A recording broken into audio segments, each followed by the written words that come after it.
Ouais, non. Essaye. Ça va être très léger.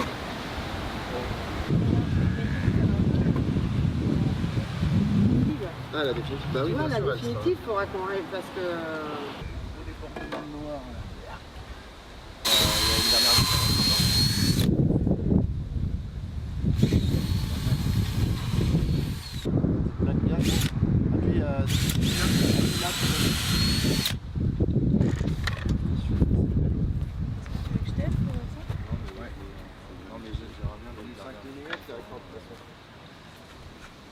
J'en ai à la maison. Hop.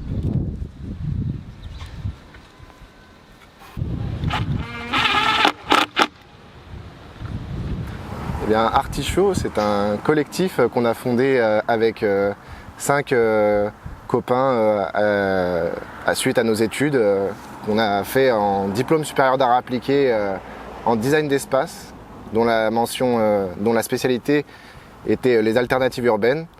C'est un diplôme qu'on a fait à 5.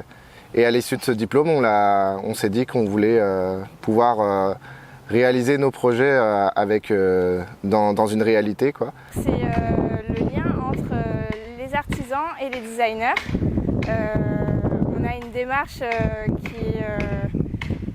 qui tourne autour du design et on a aussi ce côté lié à l'artisanat. Donc le designer n'est pas celui qui fait simplement des dessins, mais c'est aussi celui qui est proche de la matière et qui crée de ses mains pour arriver jusqu'au design. Donc artisans et designers, voilà, ce regroupement. Ce terrain, je l'ai un peu vu dépérir et je me disais un peu comme Fort Avenir que c'est bien dommage que ce terrain ne soit pas exploité, surtout dans un quartier qui manque de ce genre d'initiative locale en agriculture urbaine. Et de par le fait aussi également que j'ai de mon expérience à la Prairie du Canal avec la sauge, j'avais aussi également ces envies par rapport à ces envies de pouvoir dupliquer ce genre de modèle dans mon quartier, là où j'habite, en face de chez moi. On a voulu créer justement un jardin qui réactive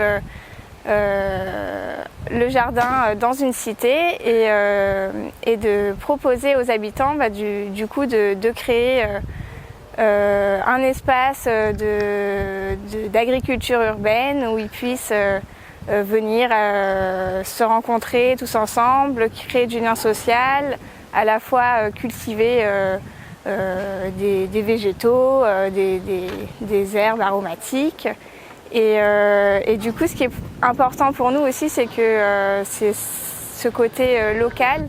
Voilà, on a une association qui est proche de Paris, on a un jardin au Lilas, Léonard habite au Lilas et donc on trouvait du coup formidable de pouvoir mener un projet tout près de chez nous avec des habitants des Lilas. Bah viens, on rentre. T'as le droit de rentrer, hein. C'est un jardin. Est-ce qu'on bouge Tu vois, regarde, c'est un jardin partagé pour le quartier. Au revoir.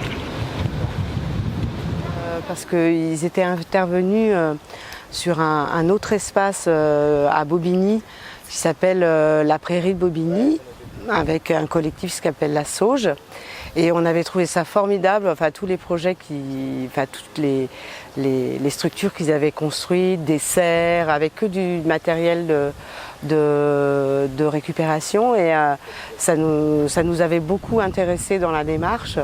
Et donc effectivement, comme Léonard faisait partie du collectif de Fort Avenir, puisqu'il habite le quartier, quand ils nous ont proposé de répondre à l'appel à projet, effectivement toute leur démarche nous intéressait. Et puis on sent l'enthousiasme, comme ils sont jeunes et qui démarrent, ils ont vraiment un enthousiasme à venir tester tous les 5 cette expérience avec nous sur un quartier qui n'est pas facile à mobiliser, hein. Ils contribuent aussi à faire du beau dans la cité, et ça c'était très important pour nous. Il n'y a pas que la partie jardinage, éco-responsabilité qui nous intéresse, il y a aussi faire du beau dans la cité, et puis que ce soit vraiment un lieu de rencontre au-delà du jardinage, c'est-à-dire que c'est un lieu de rencontre ponctuel. C'est important qu'on se parle entre habitants. Et qu'on se fasse confiance aussi, parce que par exemple on nous avait dit dès les premières semaines que les jeunes allaient le saccager, etc. Et finalement on a observé pendant 15 jours, effectivement il y a des jeunes qui sont venus s'asseoir, boire une bière, manger leur sandwich, etc. Mais il n'y a pas eu de dégradation du tout, et ça on est très très heureux de ça. Enfin vraiment on trouve ça formidable, parce que pour le coup ça marche, quoi. C'est intéressant. Voilà.